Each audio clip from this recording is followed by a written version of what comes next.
नमस्कार। कौशल योग के आज की इस कड़ी में हम लोग एक बहुत महत्वपूर्ण रोग अर्थराइटिस रोग की चर्चा करेंगे। अर्थराइटिस रोग से बचने का उपाय क्या है?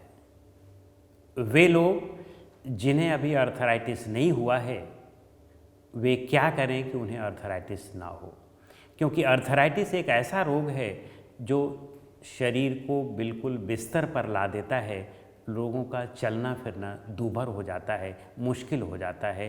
अपने हाथ से पानी भी नहीं ले सकते हैं और अपने हाथ से खा भी नहीं सकते हैं। अपने पैरों से टॉयलेट तक जाना मुश्किल हो जाता है। तो इसलिए हम लोगों को इस रोग से बचने का उपाय ढूंढना चाहिए। योग एक बहुत बेहतर उपाय है।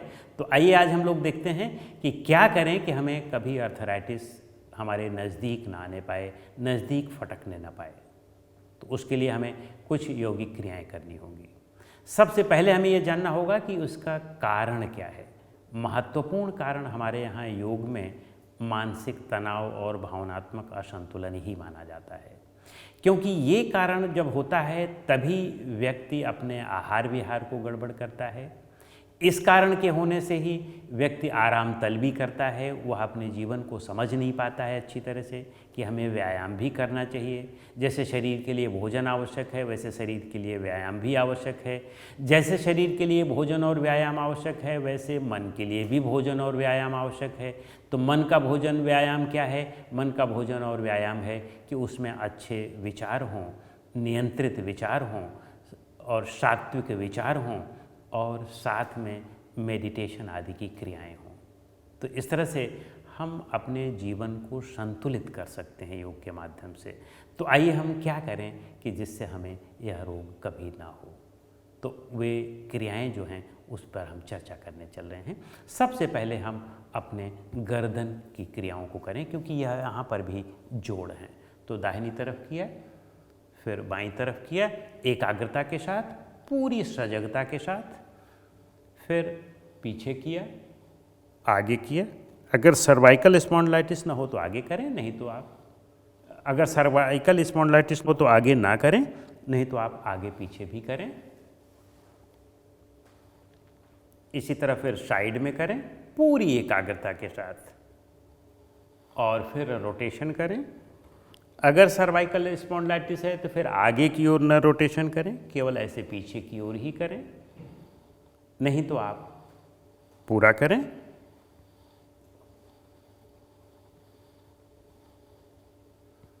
ये करने के बाद फिर आप हाथों का व्यायाम करें। इसको करें, मुट्ठियों को बंद करें, क्योंकि यहाँ भी जोड़ हैं। तो सारे जोड़ों को हमें अच्छी तरह से क्रियान्वित करना होता है, क्रियाशील करना होता है, क्योंकि अर्थराइटिस जोड़ों की ही समस्या होती है। फिर कलाइयों का करें।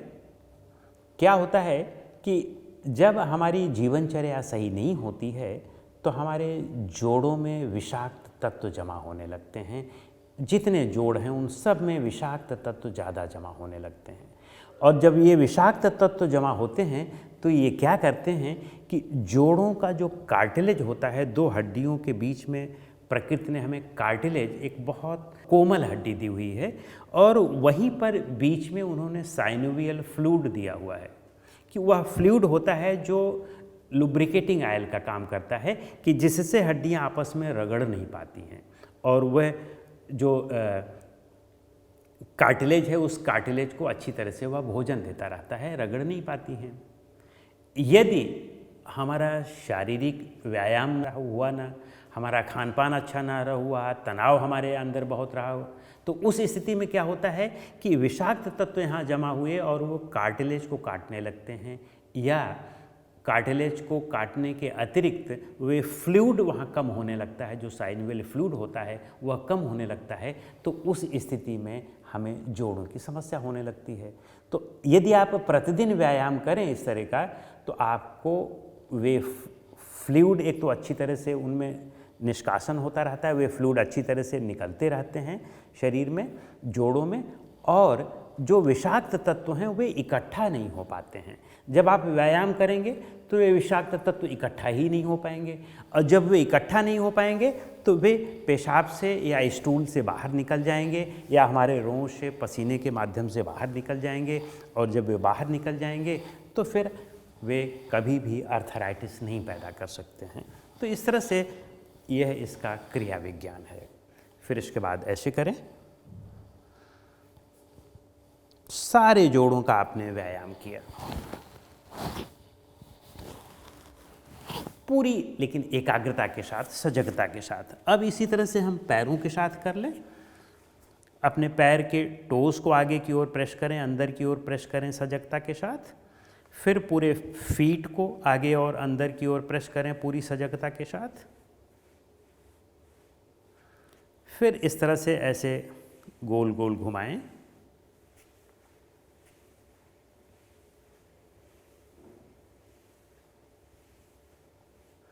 फिर इसके बाद आप अपने एक पैर को घुटने से मोड़ लें और इसको इस तरह से ऐसे रख लें और इसे भी ऐसे घुमाएं। तो यह हिप जॉइंट के जोड़ का व्यायाम हो गया।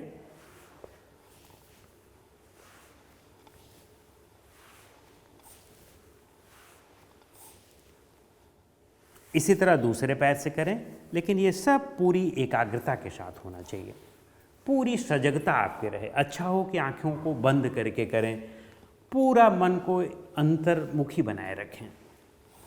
जो कुछ कर रहे हैं बस उसी का अनुभव करते हुए करें। फिर इसके बाद बटरफ्लाई करेंगे।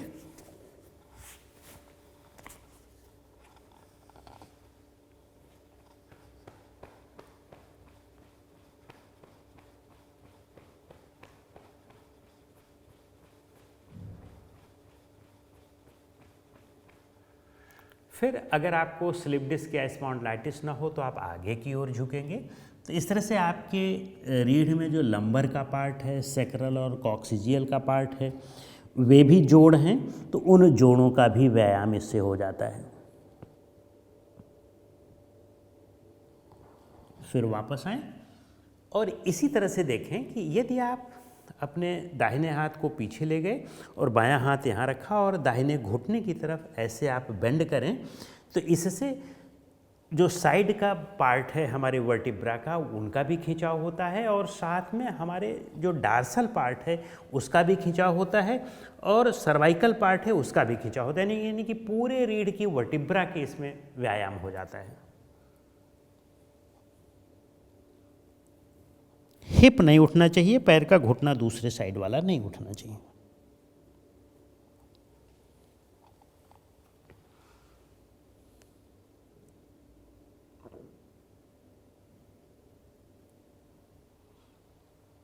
तो इस तरह से हमने ये क्रियाएं की। फिर इसके बाद हम लेट जाएंगे।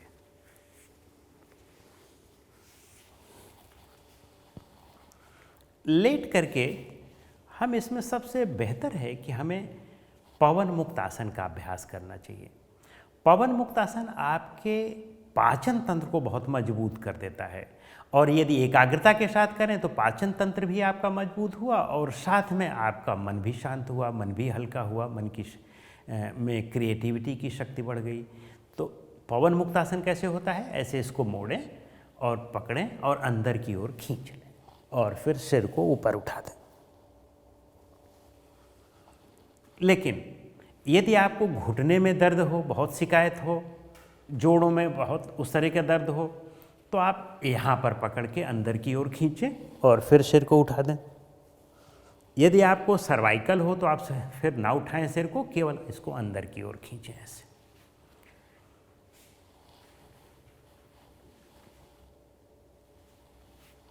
फिर दोनों पैर से। यह आपका एक चक्र हुआ।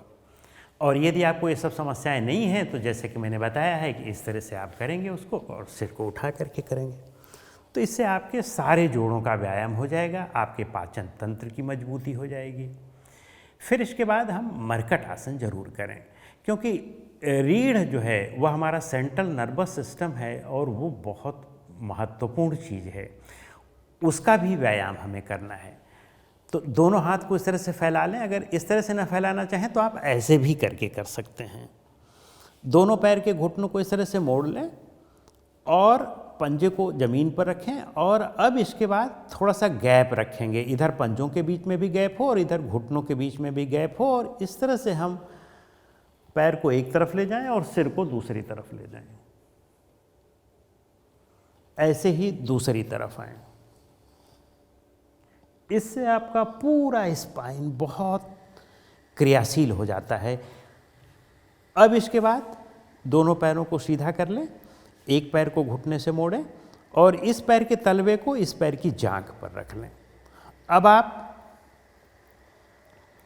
इस घुटने को जमीन की तरफ ले जाएं और सिर को दूसरी तरफ ले जाएं, अपोजिट।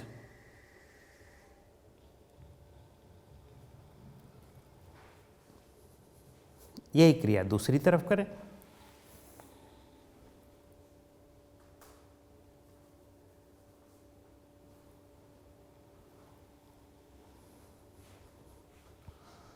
तो ये दो क्रियाओं का अभ्यास किया आपने।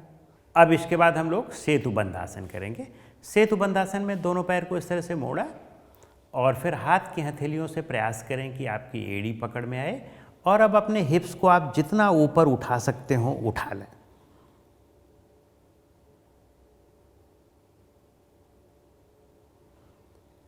वापस आए।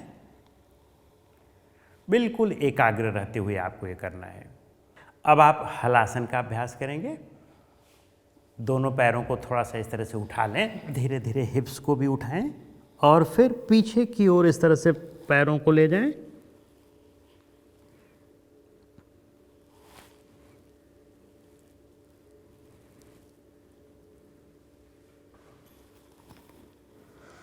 आरामदायक समय तक रोक करके एकाग्रतापूर्वक वापस आ जाए।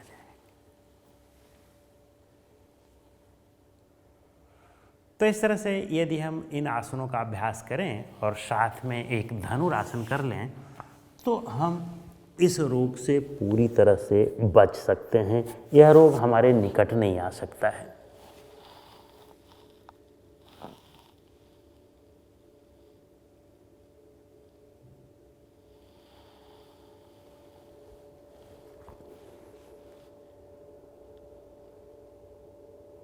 अब इसके बाद हम लोग प्राणायाम का अभ्यास करेंगे। जैसा कि मैंने बताया कि इसका मूल कारण मानसिक तनाव और हमारा जो आराम तलबी है, व्यायाम ना करने का मन है और आहार विहार है। इन चीज़ों को ठीक करने के लिए प्राणायाम एक बहुत महत्वपूर्ण भूमिका अदा करता है। प्राणायाम के अभ्यास से आपका जो प्राण का असंतुलन है वह दूर होता है। प्राण के असंतुलन से आप रोग से मुक्त हो सकते हैं। तो इसमें हम क्या क्या अभ्यास करें?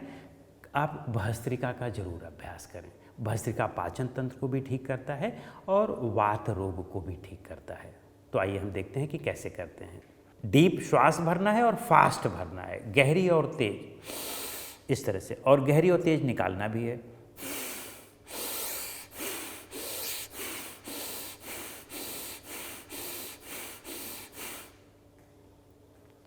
पंद्रह 20 बार 25 बार इससे किया, फिर दूसरे से करें।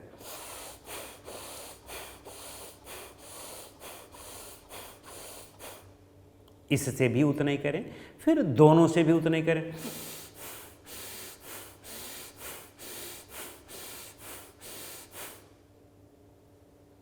इस तरह से यह हमारा भस्त्रिका प्राणायाम है।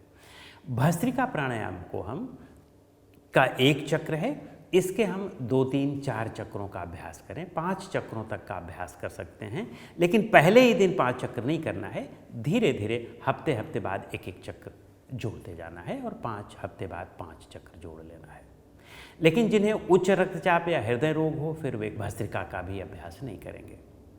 अब इसके बाद हमें उज्जयी प्राणायाम का अभ्यास जरूर करना चाहिए। उज्जयी प्राणायाम आपके पाचन तंत्र को, आपके निष्कासन तंत्र को, सबको बहुत स्वस्थ कर देता है। और पाचन और निष्कासन तंत्र आपका अच्छा है तो आपका शरीर स्वस्थ रहेगा। आपको कभी आर्थराइटिस की समस्या या जोड़ों के दर्द की समस्या नहीं हो सकती है। तो आइए हम लोग देखते हैं कि कैसे हम उज्जयी प्राणायाम का अभ्यास करते हैं। उज्जयी प्राणायाम में हम श्वास को अंदर गहरी और लंबी भरते हैं और गले से हल्की आवाज़ निकालते हुए, और स सा की आवाज़ निकालते हुए, और निकालते समय भी हम ह की आवाज़ निकालेंगे, लेकिन नासिका से ही श्वास को इसमें भी बाहर निकालना होता है, लंबी और गहरी। आइए हम देखते हैं कि कैसे इसका अभ्यास किया जाता है।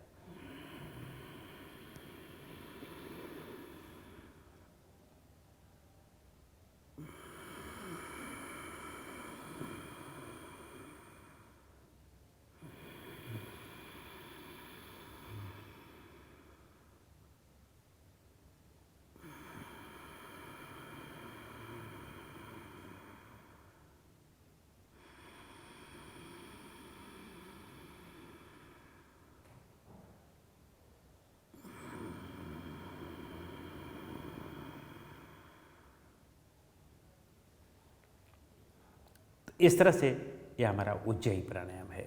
उज्जयी प्राणायाम में जैसे कि मैंने बताया कि आपको लंबी और गहरी श्वास अंदर लेना है नासिका से, और लंबी और गहरी नासिका से ही बाहर निकालना है। प्रारंभ में इसकी 6 से 12 आवृत्तियों का अभ्यास करें। धीरे धीरे आवृत्तियों की संख्या आप इसकी कितनी भी कर सकते हैं। फिर इसके बाद जैसा कि मैंने बताया कि इस जोड़ के रोग का मूल कारण मानसिक तनाव होता है। मानसिक तनाव होने से हमारा पूरा जीवन शैली ही गड़बड़ हो जाता है, और यदि आपको जीवन शैली को ठीक करना है तो मानसिक तनाव को, मानसिक विचारों को, इनको संतुलित करना होगा, और उसके लिए ध्यान और योग निद्रा से बेहतर इस संसार में दूसरा और कुछ है ही नहीं। ध्यान और योग निद्रा की वीडियो हमारे पास हैं, आप उन वीडियो को अपने यहाँ यूट्यूब में देख सकते हैं। फिर इसके बाद आहार है। आहार को भी आपको संतुलित करना होगा। आहार में मिर्च मसाले का आहार लेना, तली भुनी चीज़ों का आहार लेना, यदि आप इसको लेकर के स्वस्थ रहना चाहते हैं तो यह संभव नहीं है। ये एक दूसरे के बिल्कुल अपोजिट हैं, विपरीत हैं। तो एक साथ दो किनारों पर आप पैर नहीं रख सकते हैं, तो आपको एक ही तरफ रहना होता है। तो आपको अपने आहार को ठीक करना होगा, और अपने आहार में प्राकृतिक आहार लें।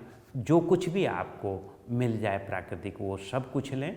कहने का मतलब कि जो आपको मौसमी सब्जियां मिलें, मौसमी फल मिलें, मौसमी अनाज मिलें, उन सब का पर्याप्त मात्रा में सेवन करें।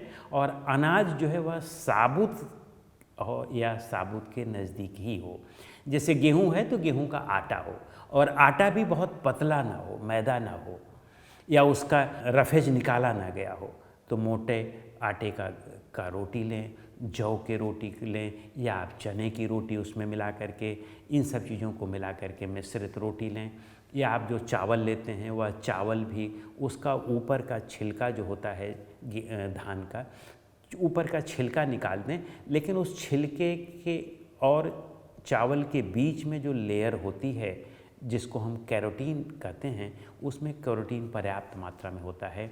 उसको हम पूरी तरह से धुल देते हैं कि चावल हमें देखने में अच्छा लगे, तो उसको हम निकाल देते हैं, और वही महत्वपूर्ण तत्व होता है। तो इन सारी चीज़ों को हम रफेज को बाहर निकाल देते हैं। जो अच्छी अच्छी मुख्य चीज़ें हैं उनको हम बाहर निकाल देते हैं।